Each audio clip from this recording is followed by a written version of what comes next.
What's going on, everybody, and welcome back to the greatest gaming podcast on the internet, the One Up Gamescast. I am one of your hosts, Carl Sinclair, joined as always by my brother from another mother, the man with the plan, Master Cheeks in the sheets, Master Chief in the streets, Jack Gibbs. How you doing, brother? I'm doing all right, mate. Been a bit quick this week, but still got some games in, so really can't complain. It's all about them games. How are you going? Oh, yeah, good. Yeah, good week. Trying to think of a reason to complain. I can't, though. I've tried really hard though. Nah, good week. Been good. Got some games in. But no, dude, excited tonight to talk about some of the stuff we're talking about, because tonight we're going to be talking about the PS5 Pro. We're going to be talking about a little bit of PAX news, and for the first time in Gamecast history, I think that's a lie, I'm going to be doing a live review, ladies and gentlemen, and we're going to kick it off straight away. Last week, for you keen as a bean people who were paying attention, I said that I would review the McDonald's Mario Kart toys, ladies and gentlemen. And I have the first one here. For you audio listeners, I'm holding up a Yoshi Mario Kart toy. Jack, do you see this beautiful man? I'll bring him up here. Look at him. Ladies and gentlemen, Maccas toys are back. He's plastic. He's beautiful. The paint job is amazing, right? I have a Toadette here. Right? Her kart's in hover mode, right? Now, I don't know if this has been advertised, mate. I don't know if this is an advertised thing, but I feel like I've discovered something that's probably very well known. Okay. You can take the wheels off and put them on the other karts. So now, Yoshi, my main man, Yoshi, is now in hover kart mode. Ladies and gentlemen, 10 out of 10 toy. 10 out of 10 toy. Yoshi's just gone from an 8 to a 10 because he's in hover kart mode. It's freaking amazing. Hey, you want Toadette to have a cool little kart mode? Now she does too. Now she's got different wheels. Ladies and gentlemen, if they're not advertising this, you're welcome. If they are, I didn't see that. But yeah, no, these toys are really cool. They're really, really cool. My kids love them, which is like, you know, that's the important thing when it comes to a good McDonald's toy, is that the kids love the toys, because the last thing you want is like, and I know, you know, this isn't Maccas' fault. They're just trying to be more progressive with their toys. But like when you say, hey, can I get a toy? And you get a book. Disgusting. Absolutely disgusting. It doesn't hit right, does it? It just doesn't, man. It doesn't. And then what hits even worse is when the Mario movie comes out and you go to Maccas to get a Happy Meal after you see the Mario movie with your young child, and they're like, I want a Mario toy, Dad. Like, I got you, child. And I give them the toy and it's cardboard. And I'm trying to put it together and it just won't stay together. And then I got the youngest one, the baby over there, chewing the head off the peach. I'm like, oh man, this is just terrible. You get in this though, he goes wild with it. He loves cars. He loves the kart. He loves Mario. So this is like a dream come true for him. The toys are good. I like the wheels changed. The paint is actually decent for a Happy Meal toy. Like, you look at it and Yoshi has both eyes in the right spot. This is a very rare occurrence for any Happy Meal or whatever the burger Happy Meal, whatever burger you can call their kids' meal. I don't know. Maybe they ripped off Happy Meal. I don't know. But yeah, toys are great. Ladies and gentlemen, get yourself down to McDonald's. Get yourself some of these Mario Kart toys. They're actually pretty dope. We've got Toadette, we got Yoshi, and we got Gold Mario. We are on the hunt for the rest. We will find them. We will have the full set, and we will do more reviews of these sick toys. Because if I find one that's bad, buy Thunder. I'll be telling you, man, because I'll not stand for it. The return of the plastic toy to McDonald's is not only, it's like fraptious day, but it's my boy Mario. So you don't mess with Mario. You don't mess that up. You make that right. If you mess with Mario, I come for you. But yeah, there you go. First live review. You're all welcome. Thank you for the review. We got a Peach in this household, but I don't know where she's gone. And being plastic, I know she's still in the house, but that's a sign. With everything you've said, mate. That's a sign of a good Happy Meal toy. If the child doesn't like the toy, you'll see it everywhere. They want you to dispose of it, yeah, right? Yeah. But if they love that toy, you'll never see it again. They've got it in a special place because they know that when you're doing the cleaning up, there's a chance you'll throw this away on me. I will not stand for this. I'm going to hide this in a special spot. I'm going to hide it in the entertainment system. Hell, might even chuck this one in my diaper. Oh, what's that over there? It's just a little hidey hole away from Dad. I'm going to put it in there. Rest assured, children, we will find the hidey hole. You're not that good. We know where the stuff is, okay? You keep those toys by the grace of God. Yeah, we know how it operates. But yeah, nah, mate, the peach toy looks great. I'm gonna get my hands on it. I think Someone else has, like, I seen a post today, someone's got Bowser. I'm like, I'm on the hunt. Normally, like back in the day when they did like a Happy Meal toy, it was like one new toy every week. But I feel like Maccas are just getting all of them and they're just distributing them how they feel, which is so odd. So I odd. prefer it in a lot of ways, but yeah, it used to be very much 1 or 2 a week. Like, if I wanted to start, it'd be good if I wanted to start like hey guys, randomly, I'm just going to start reviewing Happy Meal toys. And every time a new Happy Meal toy comes out, I just go to Maccas and be like, I need to buy them all, hand them all over. You know what I mean? I reckon that'd pop off, a Happy Meal a review channel. People would probably love that. Yeah, maybe on TikTok. Oh, TikTok would pop off, you know? YouTube Shorts. Yeah. We're going to cut this part out of the podcast. If you're hearing this, we didn't do our job and cut it out. We just don't steal our ideas. All right, ladies and gentlemen, we are going to be talking some video games. So, mate, we're going to jump into a little bit of PAX news. So, PAX, right? PAX has been popping off with announcements, by the way. And if you guys want to stay up to date with every announcement PAX Oz has been having, head over to One Up Games. We have a whole tab dedicated to PAX Oz this year, 24. It's up there in the top bar. Everything you need to know is basically in there. And if it's not in there, it will be. Just strap yourselves in. But this week, it's basically setting the scene. Okay, so PAX tweets out, hey, we know people have been asking, will you be able to play a game? Will X developer be there? We hear you guys. Announcements are coming very, very soon. We were like, okay, cool. Later on that day, they announced that Sega was going to be there. Sick. Really, really cool. I like that a lot. They're going to be bringing some games to the show. By the way, all this information we're telling you is on our website, so definitely check out the website if you want to learn more. Basically announced that there was going to be 3 games there. They're going to have 2 Point Museum. Very excited to try that out. They were going to have Metaphor Refantasio. I don't know if I'm still not saying that right, but that's their like sort of like Persona-esque looking game. Pretty sure it's the Persona guys, but they're going to have that there for us to play. And Sonic Shadow Generations, which I'm very excited to jump in and try before it comes out. I thought, okay, that's cool. That's a great announcement. I'm really looking forward to, because PAX has been doing really good. Every second day, they have some new piece of news to get us hyped. I'm like, man, in a couple of days, it's going to be great. Nothing. For 2 days later, nothing. Radio silence. I'm like, uh-oh. Yeah. Oh, dear. I've announced everything. Yeah. They did post, however, a really interesting way to show that you have more. They had PAX 2023, it was a crumpled up small piece of paper. PAX 2024 was a big crumpled up piece of paper. So it's like, they're teasing it. There's more to come. We're going to have a lot more. So yesterday, Ubisoft announced they were going to be there, which kind of doesn't surprise me because, like, for all Ubisoft's crap, they show up for PAX. They do show up. And they announced... They were the only, I don't know how to describe it, but like big publisher at the first PAX. Good for them.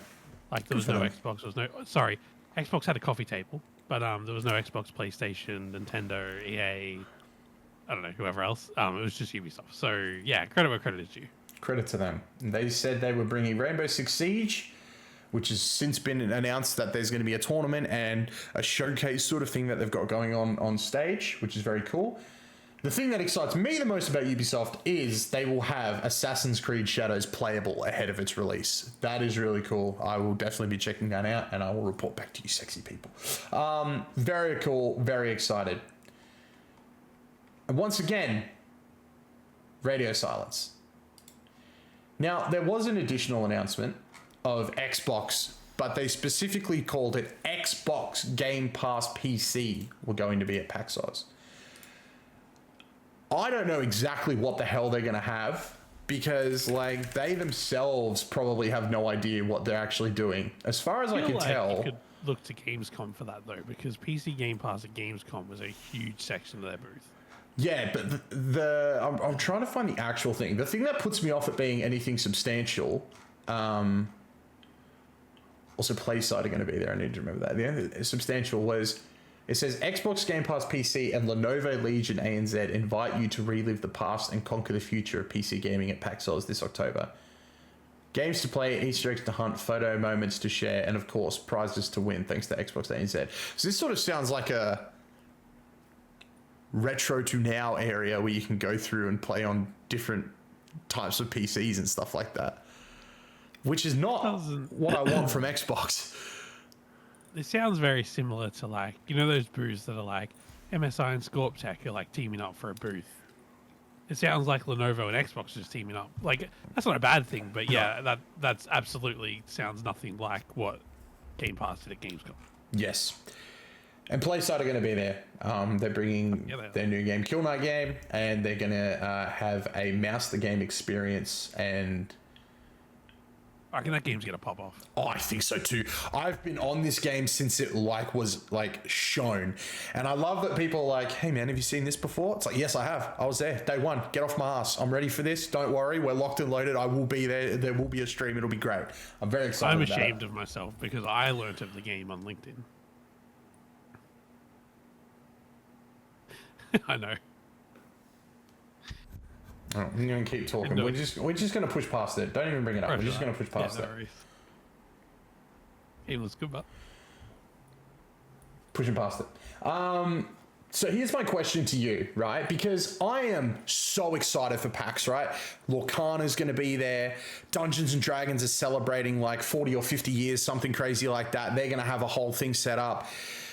Bandai's coming in with all their card games. There's going to be a whole bunch of tabletop stuff. Biggest tabletop they've ever had before, which has me excited. Thank God I enjoy that side of PAX, because if I was a gamer right now who was going to PAX for the gaming side of things, I might feel a little bit disappointed. But my big question is, do they have more to announce? Do we see Nintendo? Do we see Sony? Do we see Xbox in a bigger capacity than what they're clearly going to be there for? Do we see these guys show up? I think Nintendo announced that they were going very late last year, so hopefully there's still one or two left in the bank to announce, but it's not sounding like we're back to the glory days just yet on the gaming side. No. It's kind of disappointing, and I don't want to be disappointed. But we cover video games. We are a video game YouTube channel outlet, so it's kind of like when they haven't got games to show, and that sucks. Again, super excited to check out all the indie games. Like, I will be there zooming through all them. Very excited. There's lots that I want to check out. There's some like that look absolutely amazing, and some we saw last year that I'm keen to go back and play again. But it's also kind of like, you know, the heavy hitters help legitimize a lot of like this sort of stuff, and it's like just kind of sad that like before COVID, like they were there, you know what I mean? It was sick. It was set up, and it's like you're looking at it now. It's like Ubisoft's still showing up, you know what I mean? Final Fantasy's putting in more of an effort. They have a fan event going on the Wednesday, I believe. And then they've got their whole booth set up at PAX over the weekend for people to come and try out the new expansion, win prizes. Like they're even showing up and going hard. So like when I see this Xbox Presents, basically, not even like, hey, like I assume that the majority of these games that they're going to show like are going to be playable on Game Pass. You know what I mean? So I'm sure they're going to have like a Fat Boy setup where you can play Age of Empires. You know what I mean? And like.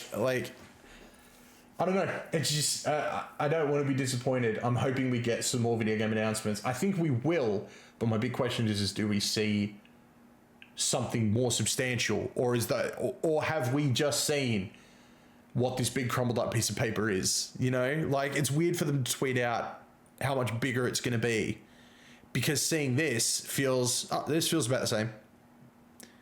Yeah, look, I think it's just part of their rollout strategy. There'll be a couple more. I'm confident. I'm confident in this, but I don't know. Back to like what you said about legitimizing it. I completely agree, but the quality of last year's show does go to show that like PAX stands on its own 100% legs, you know. Yep. So look, I think it'll still be a phenomenal show regardless. But yeah, it seems odd that like, you know, go back a few years and we would have had a map of the expo hall a month ago. Yeah, that's what I'm saying. I think it's like legitimize, like it legitimizes it, but I think what I mean by that like is these big heavy hitters takes it from being a convention to an event. if that makes sense. Oh, it puts it on the global. Yeah, yeah, it makes it no, feel totally. that much. It like elevates it to that much bigger. Like PAX could survive without it. It did it last year. It was still a ton of fun. Tabletop is popping off this year, which is so much bigger than last year. And that's not even taking into account all the vendors that are going to be selling stuff. Like this is just like companies bringing booths to show off their shit. And that's not, people selling just the tables where people are going to be playing. I think tabletop is going to be the place to be this year at PAX. And by God, I'm going to be there. Like I am excited. I am very excited about the tabletop side of things.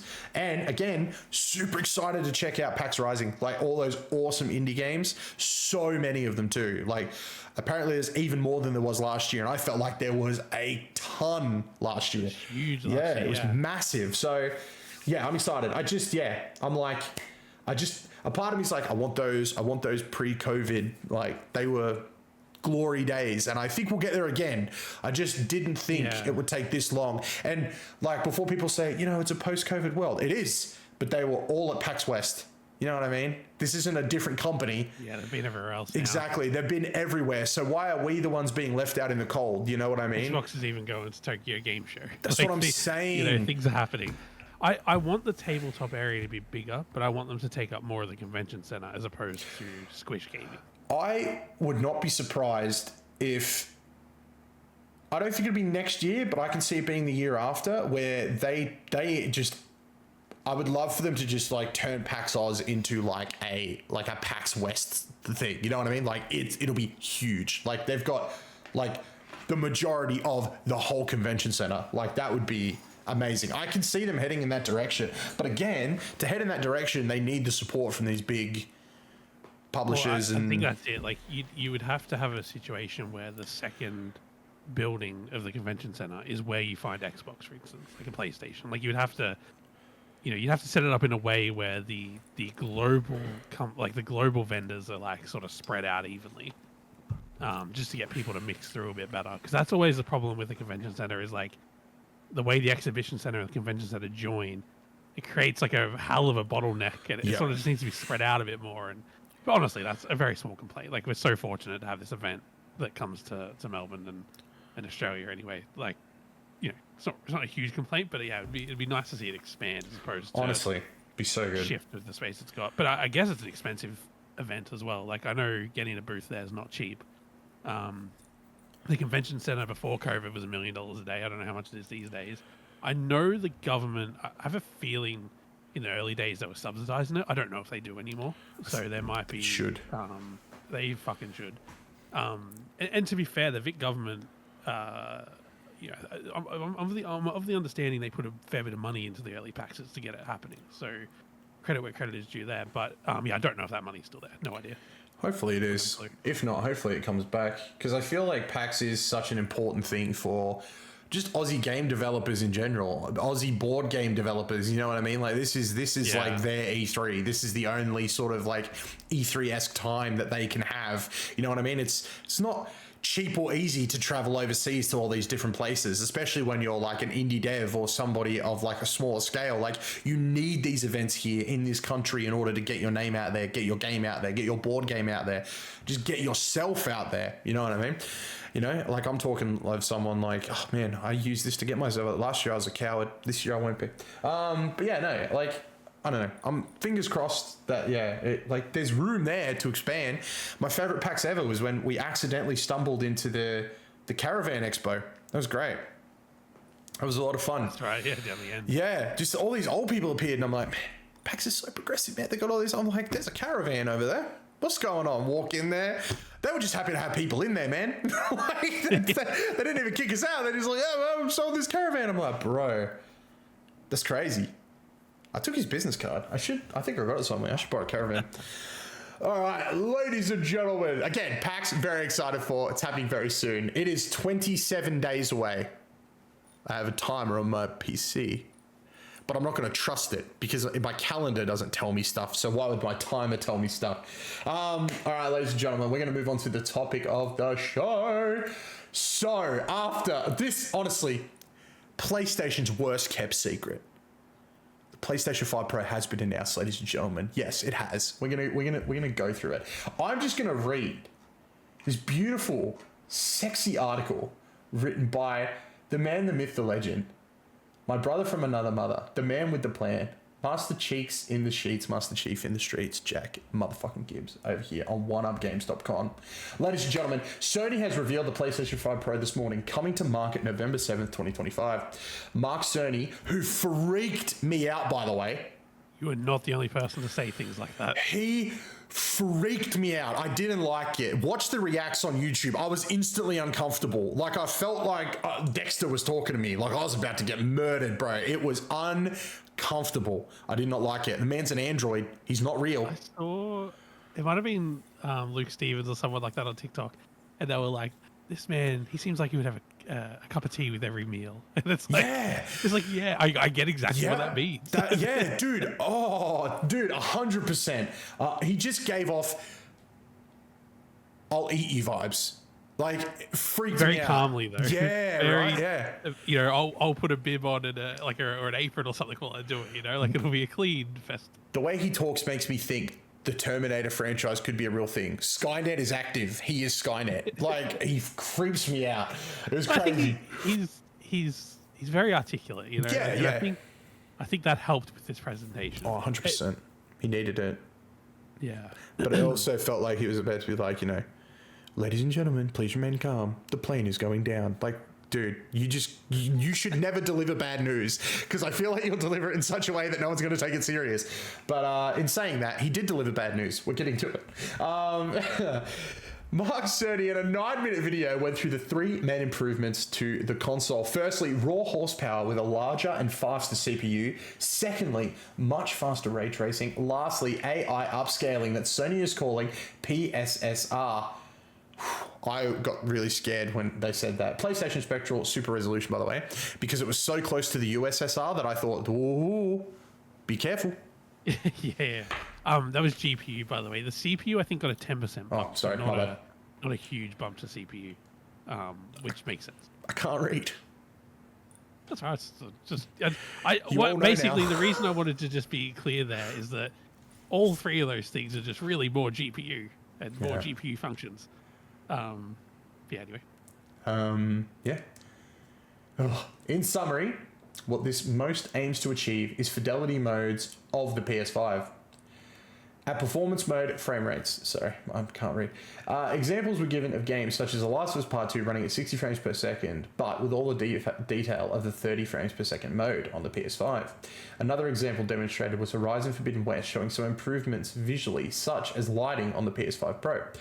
The console also includes such improvements as a 2TB SSD and Wi-Fi 7, which they didn't talk about at all during the presentation. I feel like that would have helped with the price at the end. A little bit, yeah. We'll get into the price, but I just really think they should have stressed the 2TB SSD. Honestly, yeah. All PS5 accessories are compatible with including the PlayStation VR 2 and the external PS5 disc drive. No disc drive or vertical stand are included with the PlayStation 5 Pro box. The PS5 Pro will launch in the United States at $699, which converts to $1,049 AUD. However, Australian pricing is yet to be confirmed. Well, ladies and gentlemen, it has been confirmed. We're going to talk about it right now, and you guys are going to see the difference between a Jack article and a Kyle article. Strap the fuck in. So this one was written by me. Did you see my excerpt for this one? Bloody great. I can't remember. It's literally, here's the price of the PS5 Pro in Australia. What's a kidney worth these days? Oh, yeah. It's good. Ladies and gentlemen, the price of the PS5 Pro here in Australia has been revealed, and it's a whopper. With 2 flavors available for you to get your hands on, and the prices are as follows. So for the PS5 Pro at 2TB digital only, it'll cost you $1,199.95. If you want 95 cents. And 95 cents. They're going for mate, that's half a cone at McDonald's these days. A PS5 Pro 2TB with a disc drive purchased separately, $1,360 Australian. Wow, crazy.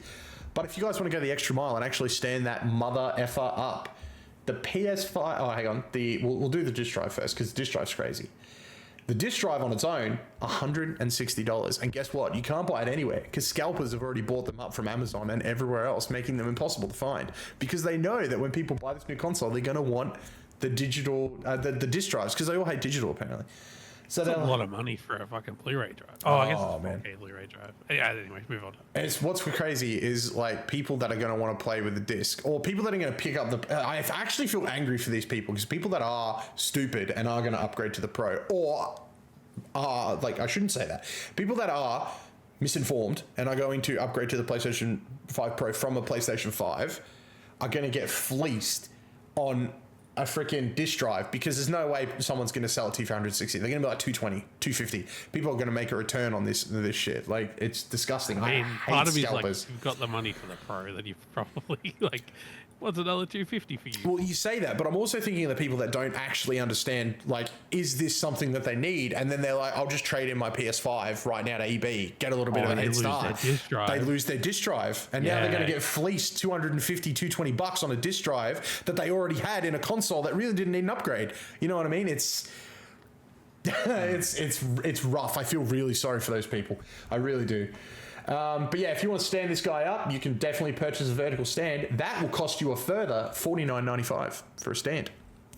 Wait, what? The vertical stand $50 is $50. So is Helldivers. Mm-hmm. The vertical stand is $50. If you want to stand this piece of modern art up, $50. Is it a better stand than what comes with the base PS5?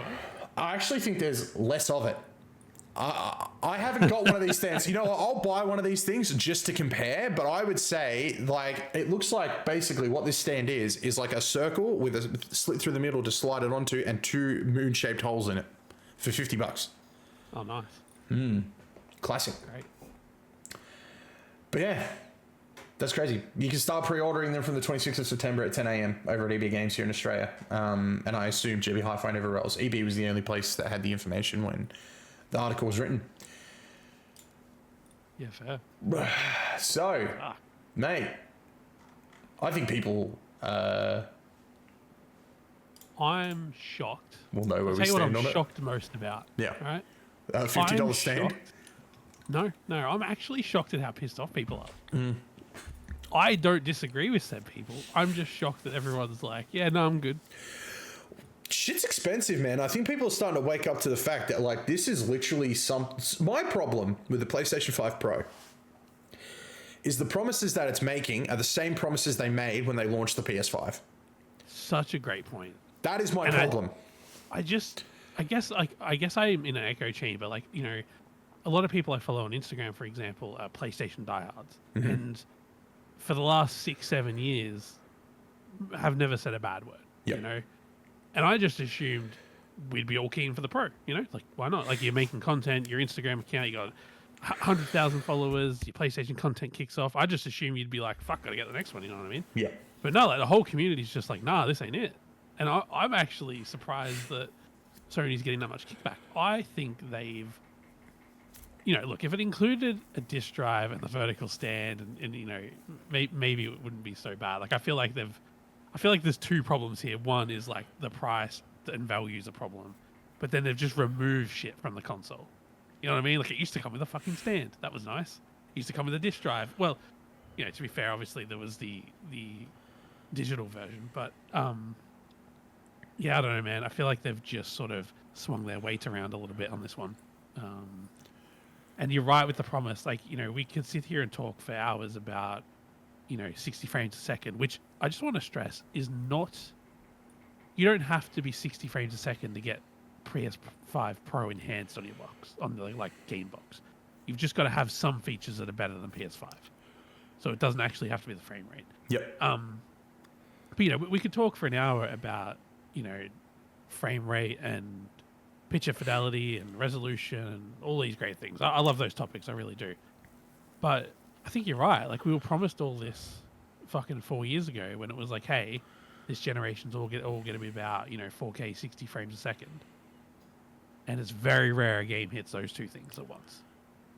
You know, Sony's even got 8K support on the box. I mean, that's like a fucking joke in itself. So I think your point is just spot on. It's like, you know, this will deliver those promises more often, sure, but there's no guarantee that it will hit those promises all the time. Like, the games that they're going to support this thing when it launches is like a list of 10. You know, it's not that long. So I don't know, man. I want to get excited about it because I love powerful gaming hardware. I love like new tech.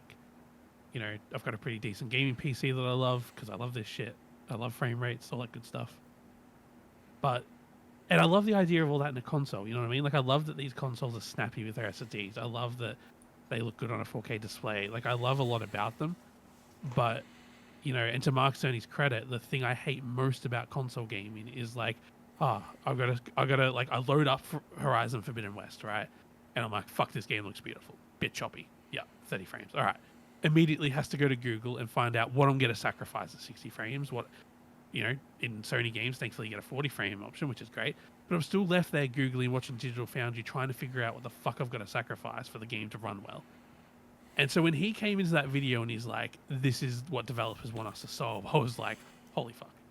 Like, this is the wavelength I am on, you know what I mean? And so when it was like, hey, we want to run 60 frames a second fidelity modes, I'm like, you know what, that's perfect. You know, I don't care if it's not as quite as good as a PC or if a PC can do 80 frames. I'm like 60 frames, high fidelity, you know, all the wind and trees and shit in the background, people in the crowd, you know, 4K frame if possible. Great. I'm keen. I was like, at that point, that was the most interested I was in this console. You know what I mean? And then it's sort of just like, yeah, I don't know, man. The more we find out about this thing, it's just like, I'm not even sure who it's for, because whilst those extra graphics and frames would be great, as someone who already owns a PS5, I cannot justify that price increase. Like, there's no way I can get rid of the console I've got and then pay another probably $600 for this thing and lose the disk drive. I mean, I think if you already own a PS5, it's good. You're fine. Like, I don't even think they're trying to sell to existing owners, to be honest. But like if you already own a PS5, you're good. Don't upgrade. I think you're probably going to get the same amount of performance until they start like. Yeah, I've had a lot to think about this. I put a whole big thing in the Discord the other day about how I feel about this whole thing, and I'm just so done talking about it. But like, it's just ridiculous. The whole thing feels very, very ridiculous. It feels like another way to trick people into spending more money than they need to. You know what I mean? This is for the parent that doesn't game and the grandma that is just picking up little Billy his first console. Like, they're just going to spend an enormous amount of money for something that is really going to feel, to begin with, like there's going to be no difference at all. You know what I mean? Like, my biggest issue with their presentation was they showed a whole bunch of games that run on a PS4. Of course they're going to look amazingly better. You know what I mean? You didn't show anything new. You showed one game that hasn't come out yet, and you showed another game that we've gotten one trailer for. You know what I mean? Like, they show... Okay. They show freaking the new Dynasty Warriors Origins game when they talk about we'll be able to have the most amount of people on screen at any time. Yeah, that's what Dynasty Warriors is known for. They have little low pixelated men, but they have thousands of them. You know what I mean? That's the point. They don't have to look detailed because I'm about to beat the shit out of them. The only guy that needs to look detailed is the one guy beat the shit out of people. Like, that is a moot point. They've been doing that for a long time. They didn't need your console to do it, brother. And then they just go through all this other crap. Like, hey, Ratchet and Clank already looked amazing. Great job. You picked to enhance a game that stylistically looked amazing anyway. You know what I mean? Oh, let's show more of The Last of Us. Cool. Can't wait for you to remake The Last of Us Part 2 again and call it the PS5 Pro Enhanced Edition. Great. The Last of Us Part 2 remake. So excited for it. Great. Put that on my Christmas list. It's so stupid. Another thing that's really pissing me off, right? And I was willing to let them have this. Sorry, I'm going on a rant here. I don't mean to. But I was willing to let them have this. Is the price increase on the fucking controller. We were supposed to see this brand new controller. This leaked controller, which I tend to believe is real because the person leaking it has been pretty on freaking point with everything else that has been announced here. They've leaked the whole thing. No, pretty on point. If there's a new controller, you need to tell us. You need to tell us now, because there are people out there that are about to go out and buy a brand new freaking controller with a shitter battery and a whole bunch of other shit things on it that you're about to improve. So if there's a new controller and that's why the price is increased, tell us now, because it's not fair on those people that would either wait, and if there's not one, that's shit, or go out and buy one and then find out a week later that there's a new one that's better. That's shit. Tell us. That's ridiculous. And you announce it with the brand new console. You know what I mean? That's when you announce that sort of stuff. You want to cushion the blow of a freaking $1,300 console? You tell them you're getting a better controller with it, because the controller you launch with wasn't great. You know what I mean? They're braking left, right, and center. I got stick drift on 2 and a broken battery on 1. You know what I mean? You guys aren't kicking goals in the controller area. I'm too scared to even open my special edition controllers because I just know they're going to get poo-pooed. Just leave them alone. Leave them in the box. You know, it's ridiculous. But I just think the whole presentation was so confusing, so ridiculous. I've seen so many people online being like, that's ridiculous price. I'll just buy a PC. Good luck, mate. You're not going to get anything better than that with the amount of money that you're going for. I would not disagree more with that statement. I mean, if you want 60 frames a second, high fidelity gaming, this is still, it hurts to say, it's still good value. Like, it's still actually, like, the features on that GPU, like, you know, to buy a graphics card that can do all that would probably set you back $1,300, if not more. Yeah. Like, you can't buy an AMD graphics card that does all that stuff, for starters. So there are some there are features on there that have probably, I would say Sony's actually poured quite a bit of R&D into this, and that's probably where the price comes from. It's probably, you know, they've probably spent a lot on it, and I think the payoff for them will come on the PS6. I think this is a very big trial run for some of these features. So, like, I don't sit here and look at that price and go, fuck, how did they come up with that?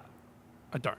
Yeah. Do I think they should have eaten a little bit of the cost to, like, make it a bit more reasonable? Yeah, like, I really do. Do I think they should have brought it to market? No, I really don't. So I do get where the price is coming from, but that argument about the PC gaming, like, if you brought a PC for $1,200, you were not playing, like, The Last of Us at 4K 60. You're struggling to run Horizon Forbidden West at max. Like, you are struggling. And look, the great thing about PC gaming is you can scale things left, right, and center, and you'll get that game running. But the PS5 Pro, I at the very least, I do know I'd be able to plug it into my TV and play 4K 60 just from day one in a lot of those games. So I think that argument, you know, they're just arguments, I guess, and a bit baity. But I think, you know, the effort you would have to go to get something comparable as well. You know, like, it's console gaming is convenient, and sometimes you pay for that, but usually you pay for that in the yearly subscription. Yep. You don't pay for that in the console price. I think that's probably where it's a little bit jarring, because it's like you're paying. Didn't PS Plus go up as well in the last couple of years? Yeah. Like, like, PlayStation gaming's not cheap, and to be fair, like, neither is Xbox gaming. But yeah, I don't know. It just feels like they're double dipping a little bit. Yeah, it's like the problem. My problem at the end of the day, like, and this was another argument that come up, is like, they've been selling these things at a loss since day one. You know, they need to recoup the cost somehow. Yeah, we'll recoup it somewhere else. You know what I mean? That's a choice to sell at a loss. The only way you're going to push these units out is if you sell at a loss. That is the risk you take when you release a console these days. Is you need to sell it at a reasonable price point in order to get the units into people's hands, and you make the money off the games, the online subscriptions, the software, all that other stuff. That's where you're going to make your money. Unfortunately, this is the reality of the situation. Shit's too expensive. Shit's too expensive for everybody, not just for console manufacturers. You know what I mean? I go to a supermarket these days with $100 and I get less than half of what I was able to get 5 fucking years ago. Sorry, reality of the situation. That's just how it is. People like man. My issue at the end of the day really isn't the price, it's the promise. A promise that was made 4 years ago and has not been delivered on. Prove to me in this presentation you can deliver on those promises. Guess what? You didn't do it. You didn't do it. Your whole thing this whole time was like, oh man, we really want to blur the lines, you know, so you don't have to pick between fidelity and you don't have to pick between performance. Okay, do we still have to pick? Yeah. All right, cool. Then you've not delivered on what you're trying to do. You're just not there yet, which is fine, but don't expect me to go out and spend $1,300 on a console so you can eventually get it right. Give me a reason. There is no reason. The only reason for me to buy a Pro is when this mother here breaks. Because it just doesn't make sense for me to get another PS5. I just get a Pro. But until this breaks, and it never will, there's no point. You know what I mean? And there's going to be all these people that are like, oh man, if they drop a Monster Hunter Wilds PS5, oh man, that's crazy. I'll have to get that. No, you don't. Buy the plates. They're selling the plates now. They're selling the controllers separate. You don't even need to get a full console anymore. Just buy the plates, brother. You just have them on your wall until the PS5 Pro goes on sale in a couple of years. You know, like, oh, dude, there's still people on a PS4, for Christ's sake. We're in this really weird state of affairs with video games where video games are being developed for like 8 different consoles all at the same time. So it's impossible to make the PS5 Pro the ultimate place to play the game when it's still being developed for a PS5 or a PS4, some of these games. You know what I mean? Like, It's too expensive to upgrade. Dropping a $1,300 console isn't going to help your cause. You know what I mean? Dropping a $300 tablet that lets you stream games isn't going to help your cause. The future of games right now, the biggest step forward in gaming right now is a step that was made years ago. It's handheld. Handheld is the way to go right now. Handheld is the way to entice people to get on board. You know what I mean? If they dropped a handheld, and one of the biggest features they talked about was remote play, how it interacts with the PS5, how it can be used as a controller for the PS5. You know what I mean? Like, you'll see people jumping on board with a handheld and buying a PS5 as well. You push units that way. I guarantee you, somebody out there who's a Switch guy who wants to play these games, but is so tied up to the fact that I can take it with me wherever I go. I travel a lot, you know what I mean? If they dropped a handheld, they can play the games natively or have them installed to the device. You can play them natively as you go. But then also, when you get home, it's basically the Switch. It like, hey, just put it down, play on your PS5, picks up exactly where you left off. You know what I mean? There's no trade-off. Where with the Switch, it's the whole thing in one go. With this PlayStation Portable, there's no trade-off. You can take your save games with you. You can take whatever game that you're playing on your PS5 with you. And then when you get home, it's going to look freaking sexy on your Sony 80-inch Sony Bravia. You know what I mean? Like, that is what is going to entice people to get on board. That is the unfortunate reality of the situation. And you know it is when Steam's getting on board. When Steam's the one getting on board first, that's a freaking issue. You know what I mean? Like, Nintendo's seen it, Nintendo pushed it, Nintendo got it off the ground. I know Xbox is working on one. We have to admit, like we have to realize they're working on one, and that thing's coming out next year. I'm convinced.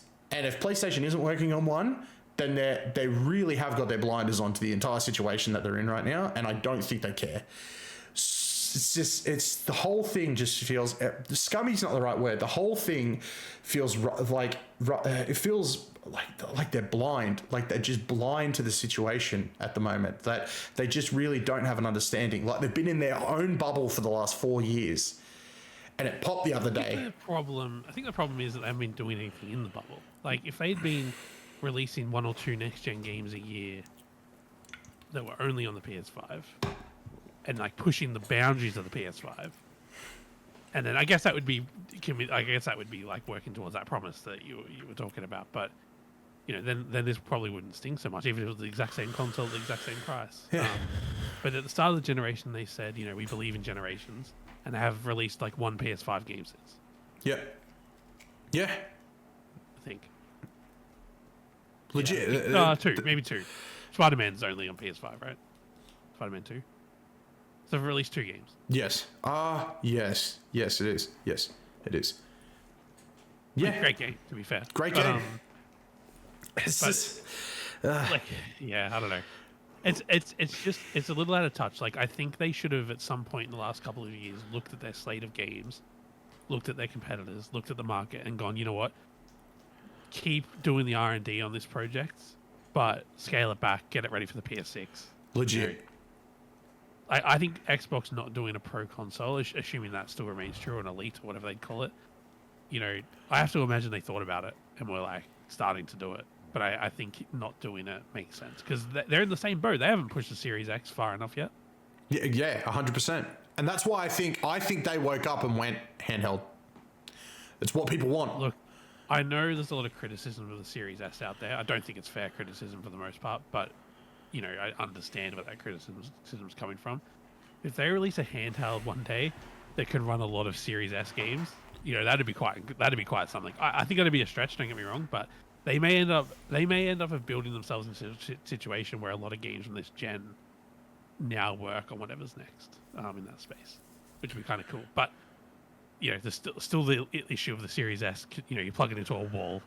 It's no battery, you know what I mean? Like, there's obviously a huge advantage there, so we'll see what they come up with.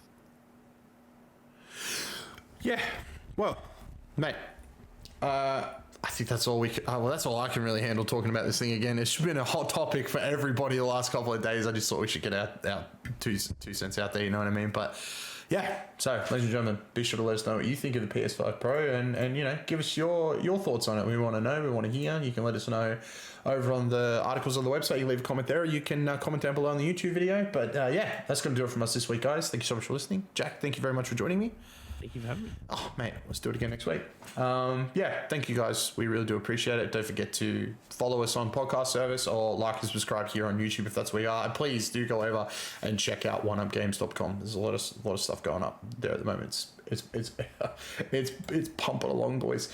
But yeah, that's going to do it from us. We will be back next week with another awesome episode of the podcast. Until then, may all of your games be good ones, and we will catch you guys next time. Bye, everybody.